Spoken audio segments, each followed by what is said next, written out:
విఘ్నులు మీకు ఇచ్చినప్పుడు మీకు ఇచ్చారు.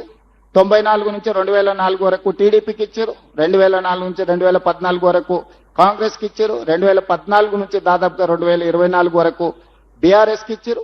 ఇక్కడ నుంచి 2034 వరకు మాకు ఇవ్వబోతున్నారు. నేను మొదటి నుంచి అదే చెప్తున్నా, ఇప్పుడు కూడా అదే చెప్తున్నా. మీరు ఏం చింత పెట్టుకోకండి, ఆరోగ్యం కాపాడుకోండి, ఆరోగ్యవంతంగా ఉండండి.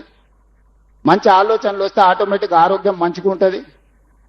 అప్పుడప్పుడు కడుపులంతా బాధ పెట్టుకొని ఇదేదో మా వారసత్వ ఆస్తి, ఈ ఆస్తిని ఎవరో కొలగొట్టేసిరు అన్నట్టుగా కడుపులంతా బాధ పెట్టుకుంటే దాంతోనే ఆరోగ్యం దెబ్బతింటుంది. మీకు కూడా అందరికీ తెలుసు కదా, బాధ ఎక్కువైనా దుఃఖం ఎక్కువైనా రాత్రి నిద్ర సరిగ్గా లేకపోయినా చివరికి ఆరోగ్యం దెబ్బతింటుంది. కాబట్టి ఆ పరిస్థితులు వద్దు. 10 సంవత్సరాల ఆరోగ్యాన్ని కాపాడుకోండి. పొద్దున్నే లేచి వాకింగ్ చేసుకోండి, సాయంత్రం వ్యాయామం చేయండి, యోగా చేయండి, మంచి ఆలోచనలు చేయండి, మంచి పుస్తకాలు చదవండి. 80,000 ఏం చదివారు, ఇప్పుడు మంచి పుస్తకాలు తెలంగాణ సమాజానికి ఉపయోగపడే పుస్తకాలు కూడా చదవండి.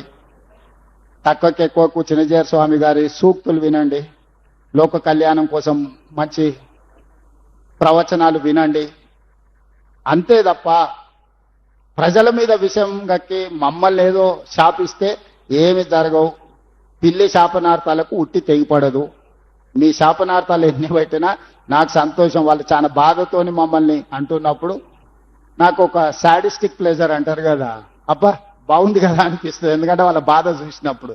అంత బాధపడు మీకు అక్కర్లేదు. ఈ ప్రాజెక్టుల్ని పూర్తి చేస్తాం. గోదావరిలో తెలంగాణకు రావాల్సిన నీటి హక్కులను అన్నిటినీ కాపాడతాము. ఎవ్వరికి ఎలాంటి చింత అక్కర్లేదు.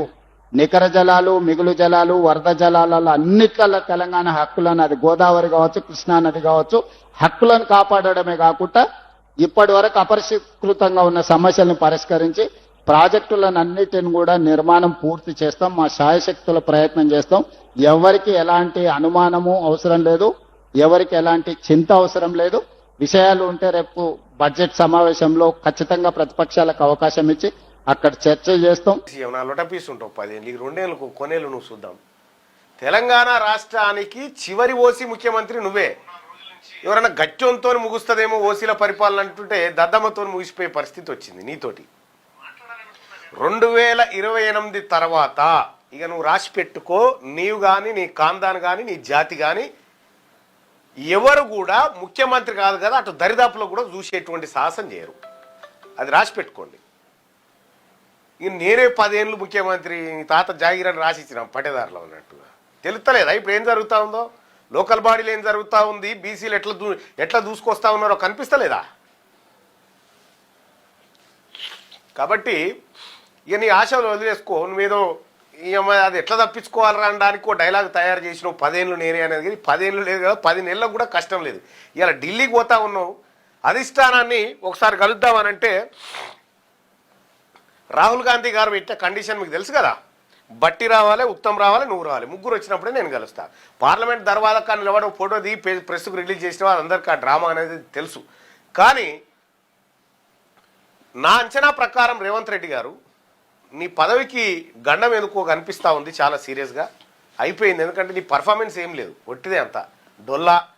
ప్లస్ మళ్ళీ నీకు ఏమైనా పెద్ద నాలెడ్జ్ ఉందంటే లోటపీస్ అది కూడా ఏం లేదు, ఓ సబ్జెక్ట్ రాదు, ఏం లేదు. అప్పటిదప్పుడు తాత్కాలికంగా 4 ముచ్చట్లు నేర్చుకొని పోతావు. అయితే రేవంత్ రెడ్డి గారు ఇక ఈ తెలంగాణ రాష్ట్రం రెడ్ల నుంచి విముక్తి అవుతా ఉంది. రెడ్లకు బీసీలకు బంధం తెగిపోయింది. ఇక్కడ భువనగిరి కాడ ఒక్క రెడ్డి ఆమె గెలిచి ఏమంటుంది చూసిరా? నేను వీడియోలో చూసిన, నేను గెలిచిందే ఒక్క ఓసీని, జనరల్ మాదే కదా మాకు ఇయ్యాలి కదా అన్నట్టు. జనరల్ వాళ్ళ తాత జాగీర్ అయినట్టుగా ఎమ్మెల్యే చెప్తుంది. జనరల్లోకి బీసీలు ఎట్లా దూసుకొస్తా ఉన్నారో చూసిరు కదా. ఇన్ని రోజులంటే అణచివేత, కానీ ఇలా మేల్కున్న బీసీ సమాజం ఉంది కాబట్టి ఇలా మీ పప్పులు ఉడుకుడు ఇక తప్పని పరిస్థితి. నామినేషన్లు ఎత్తందుకే భయపడరు మీరు. ఆ పరిస్థితి వచ్చింది. రేపు పొద్దున గీందాకు వచ్చింది. రేపు ఎమ్మెల్యేలు గుంజుకుంటారు, రేపు పీఠాన్ని అధిష్టిస్తారు. ఇంకా నేనే ముఖ్యమంత్రి, ఎట్లా ముఖ్యమంత్రి కొనసాగుతో నాకు అర్థం కాలే. నీకు ఒక్క క్షణం కూడా సీట్లో కూర్చోవడానికి అర్హత లేదు. నువ్వు ఉన్నావు మున్సిపల్, విద్య, హోము, ఆ తర్వాత ఇవన్నీ దోపిడీ అన్నీ నువ్వే.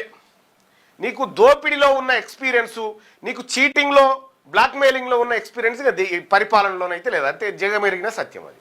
కాబట్టి రేవంత్ రెడ్డి గారు మీరు బీసీల ద్రోహిగా గద్దె దిగబోతా ఉన్నారు. చరిత్రలో నువ్వు రాసి పెట్టుకో. బీసీలకు అత్యంత మోసం చేసినటువంటి దుర్మార్గపు ముఖ్యమంత్రి ఎవరు అంటే రేవంత్ రెడ్డి అని లిఖించబడుతుంది చూడు. ఎందుకు చెప్తా ఉన్నంటే కామారెడ్డి డిక్లరేషన్ పేరుతోని నువ్వు వాడిన డ్రామా, కులగణన పేరుతో చేసిన మోసం, డెడికేట్ కమిషన్ రిపోర్ట్ బయట పెట్టకుండా నువ్వు వాడుతున్నటువంటి నాటకం, ఈ మళ్ళా బీసీ సప్లాన్ పేరు మీద రాజీవ్ యువ వికాసమా, యువ వికాసం పేరు మీద నువ్వు చేసినటువంటి మోసం ఒక్క మోసం కాదు, నీ బతుకంతా చీటింగే రేవంత్ రెడ్డి.